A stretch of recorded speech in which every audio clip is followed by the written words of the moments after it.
एक ऐसी कहानी जिसमें एक फ्लाइट में एयर होस्टेस द्वारा दी जाती है खास लोगों को खास सर्विसेज। आइए जानते हैं ये कौन सी सर्विसेज हैं। फिल्म शुरू होती है जेनी और पॉल के रोमांस से, जहां दोनों एक दूसरे के साथ इंटीमेट हो रहे हैं। दोनों एक दूसरे को देखकर मुस्कुराते हैं। तभी जेनी पॉल से बोलती है मुझे जाना होगा पॉल बोलकर जेनी ड्रेस चेंज करने जाती है। फिर जेनी एयर होस्टेस की ड्रेस पहन के आती है और पॉल जेनी को इस सर्विस के लिए पैसे भी देता है। दोनों एक गुड बाय किस भी करते हैं। फिर जेनी चली जाती है। बाहर आते वक्त जेनी किसी से फोन पे बोलती है कि ये मेरा आखिरी बार होगा, अब मैं ये काम नहीं कर सकती। वहीं दूसरी तरफ लॉरेन, उसके डैड, उसकी सिस्टर और उसका बॉयफ्रेंड क्रिस बातें करते हैं। लॉरेन सबसे बोलती है कि कल से मैं एयरलाइंस ज्वाइन कर रही हूँ। वहीं थोड़ी देर बाद लॉरेन की फ्रेंड एशली आती है। एशली भी आके सबसे बोलती है कि मैं भी लॉरेन के साथ एयरलाइंस ज्वाइन कर रही हूँ। अगले दिन लॉरेन और एशली एयरपोर्ट में पहुंच जाती है। वहीं पर लॉरेन एक छोटी बच्ची से बात करने लगती है। कुछ देर बाद वो बच्ची अपना टॉय वहीं छोड़कर चली जाती है। फिर लॉरेन वो टॉय लेकर उस बच्ची को देने जाती है और इतनी देर में एशली वहाँ से चली जाती है। थोड़ी देर बाद लॉरेन अपने शटल का इंतजार करती है। वहीं पर लॉरेन जेनी को भी देखती है। जेनी बहुत घबराई हुई थी और एक वेयर हाउस की तरफ जाने लगती है। जेनी के वेयर हाउस में जाने के बाद अचानक वहाँ पीछे से एक आदमी आके जेनी का मुंह बंद करने लगता है। लॉरेन भी उस वेयर हाउस के दरवाजे के पास ही जाती है, लेकिन तब तक उस आदमी ने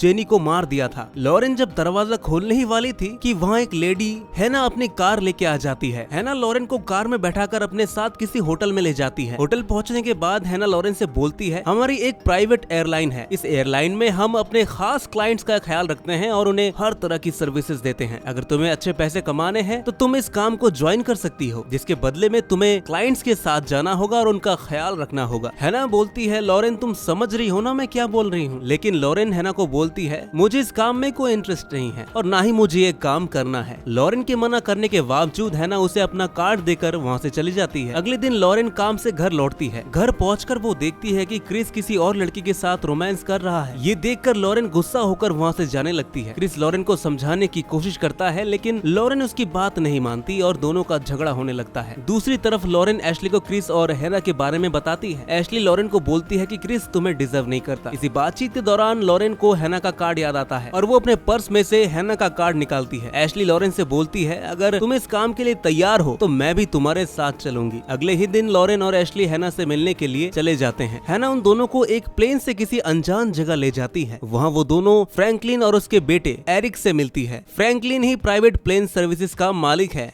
फ्रैंकलिन की तबीयत काफी खराब रहती है और अब उसकी लाइफ दवाइयों पर ही चल रही थी। हैना लॉरेन और एशली को फ्रैंकलिन से मिलवाती है। फ्रैंकलिन उन दोनों को बिजनेस और उसके सर्विसेज के बारे में बताता है और उन दोनों से बोलता है तुम दोनों को कुछ भी ऐसा करने की जरूरत नहीं है जो तुम दोनों करना ही नहीं चाहती। फ्रैंकलिन की बात सुनकर लॉरेन और एशली थोड़ा कंफर्टेबल फील करते हैं और फिर वहाँ से चले जाते हैं। थोड़ी देर बाद एरिक अपने आदमी कार्ल के पास जाकर बोलता है तुम्हें इन दोनों लड़कियों और हैना पर नजर रखनी होगी। कार्ल वही आदमी है जिसने जेनी को मारा था। अगले दिन लॉरेन और एशली की पहली फ्लाइट है। उन दोनों को दो यंग लड़के हेराल्ड और थॉमस के साथ जाना है। फिर चारों प्लेन में बैठ जाते हैं। लॉरेन और एशली उन दोनों लड़कों से काफी इम्प्रेस होती है। कुछ देर बाद वो लोग मिलकर ड्रिंक करते हैं और खूब मस्ती करते हैं। एशली हेराल्ड के काफी करीब होने लगती है और फिर दोनों रोमांस करने लगते हैं। वही लॉरेन और थॉमस के बीच भी एक कनेक्शन बन जाता है। थोड़ी देर बाद वो लोग पेरिस पहुंच जाते हैं। लॉरेन होटल में जाके देखती है कि थॉमस ने उसके लिए कुछ चीजें भिजवाई हैं, जिसे देखकर लॉरेन काफी इम्प्रेस और खुश हो जाती है। दूसरी तरफ हैना और फ्रैंकलिन साथ में बैठे बात करते हैं। फ्रैंकलिन हैना से बोलता है हैना तुम्हें तो पता है ना मेरी तबीयत ठीक नहीं रहती। मेरे बाद तुम्हें इस काम को संभालना होगा और साथ ही उन सब लड़कियों का ख्याल भी रखना होगा, क्योंकि मुझे तुम्हारे अलावा किसी और पर भरोसा ही नहीं है। उसी रात लॉरेन थॉमस के साथ डिनर करने के लिए जाती है। डिनर करने के बाद लॉरेन थॉमस के साथ थॉमस के कमरे में जाती है और एक दूसरे को किस करने लगते हैं। एक दूसरे को रिझाते हुए बेडरूम में चले जाते हैं, लेकिन लॉरेन इसके आगे कुछ नहीं करना चाहती थी और थॉमस भी लॉरेन को अपने साथ इंटीमेट होने के लिए मजबूर नहीं करता। वही हैना के जाने के बाद एरिक अपने डैड के पास आता है और बोलता है डैड मुझे अपना बिजनेस संभालने दीजिए, मैं आपको कभी निराश नहीं करूंगा। फ्रैंकलिन बोलता है ये काम तुम नहीं संभाल सकते, मेरे बाद हैना इस बिजनेस को संभाल लेगी। ये बात सुनकर एरिक को गुस्सा आता है और उसी वक्त अपने डैड को मार देता है। अगली सुबह लॉरेन सोकर उठती है तो उसे थॉमस का एक नोट मिलता है और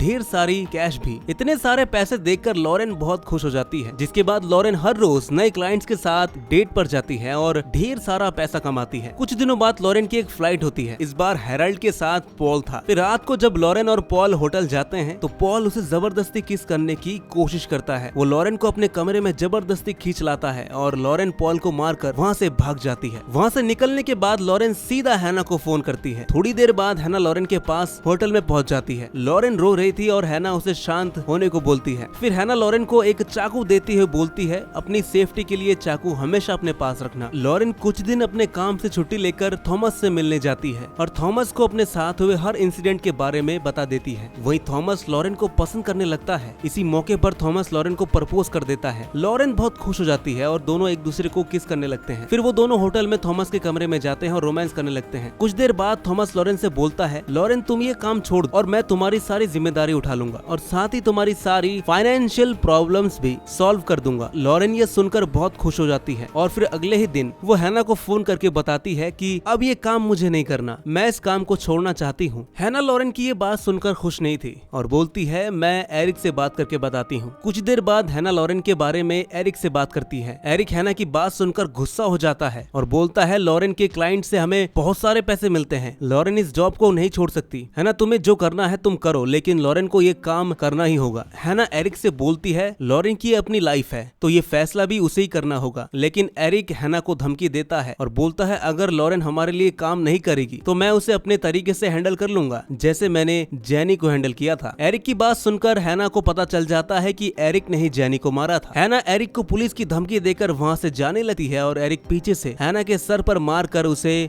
वहीं मार देता है। अगली सुबह एरिक लॉरेन को फोन करके बोलता है तुम्हें पेरिस आना होगा, मुझे तुमसे कुछ बात करनी है। उसी रात लॉरेन अपने होटल के कमरे में थी, तब कोई उसके दरवाजे पर एक पेन ड्राइव छोड़ देता है। वो पेन ड्राइव देखती है जिसमें हैना का एक वीडियो मैसेज था। हैना बोलती है अगर लॉरेन तुम्हें ये पेन ड्राइव मिल गया है तो तुम समझ लेना मैं मर चुकी हूँ और अब एरिक सब कुछ अपने हिसाब से चला रहा है। उसने एक लड़की को भी मार दिया है जो तुम्हारी तरह काम छोड़ना चाहती थी। मैं चाहती हूँ लॉरेन तुम एरिक के खिलाफ सबूत इकट्ठा करो और उसे पुलिस के पास ले जाओ, नहीं तो वो ना जाने कितनी लड़कियों की जिंदगी बर्बाद कर देगा। ये वीडियो देखकर लॉरेन डर जाती है और सारी बातें एशली को भी बता देती है। फिर वो दोनों मिलकर एक प्लान बनाते हैं। लॉरेन की बहन शैनल उन्हें एक ऐप के जरिए सिंक कर देती है और बोलती है अब वो लोग जो भी बातें करेंगे वो मुझे सुनाई देगा। जिसके बाद लॉरेन एक डेट पर जाती है और एरिक के बारे में उस क्लाइंट से पता करने की कोशिश करती है। क्लाइंट बोलता है एरिक मेरा स्कूलमेट फ्रेंड था और तब से हम लोग एक दूसरे को जानते हैं। वहीं दूसरी तरफ पॉल एशली को बिना बताए उससे मिलने चला जाता है। पॉल एशली के साथ जबरदस्ती करने की कोशिश करता है। उधर शैनल ये सब सुन लेती है। फिर वो लॉरेन को फोन करके सब बता देती है। कुछ ही देर में लॉरेन होटल के कमरे में पहुंच जाती है और गुस्से में आकर लॉरेन पॉल को जान से मार देती है। फिर अचानक से एशली भी बेहोश हो जाती है।